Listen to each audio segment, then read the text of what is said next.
Today I'm going to answer some questions while I make blackberry jam. So can I use frozen fruit? Yes, you most certainly can. In fact, sometimes it's easier because you can save it up while you're harvesting it. It stores it until I actually have time to make the jam, such as today when I can do a great big batch. That helps me sort out lots of things very quickly. What about pectin? Well, that depends on the fruit that you're using, because some have more levels of pectin than others.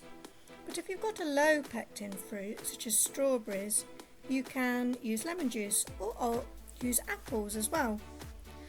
Do we like our seeds in or out? Again, depends on the fruit.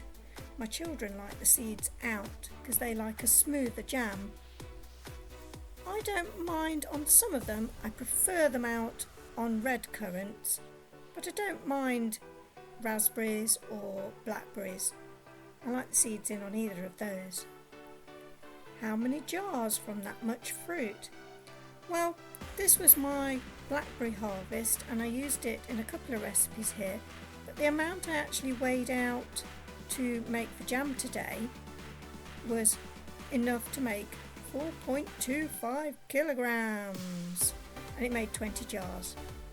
Do I buy my jars? No, not usually. I try and save as many as I can, specifically with these poppy lids, because they help me tell if there's a vacuum. Do I use jamming sugar? Not usually, because for one it's more expensive, and the only thing it's normally got added is the pectin, which I use other things for. Do I sterilise my jars? Most definitely. I get them washed, I get them cleaned, and then I get them in the oven. It's very important for sterilisation of all your items actually, because you don't want bugs in there. Spoil the jam by creating mould, and we don't want any of that. How do I know that the setting point is reached? Well, normally I do it by testing a small amount on a plate. Now, I normally at least give it 20 minutes, and depending on the liquid, it depends how much evaporation that you've had. So setting point is just when it wrinkles against the finger on the plate there that I showed you. Do I remove the bubbles from the top? Yes, I sometimes do if they're quite a lot like on this one, but I don't waste it because a lot of the bubbles will pop out in the fridge and then I'll get a little ramekin of jam to eat later. Quickly, of course, because it's not preserved. But yes, I do use the bubbles. What if my jam doesn't set?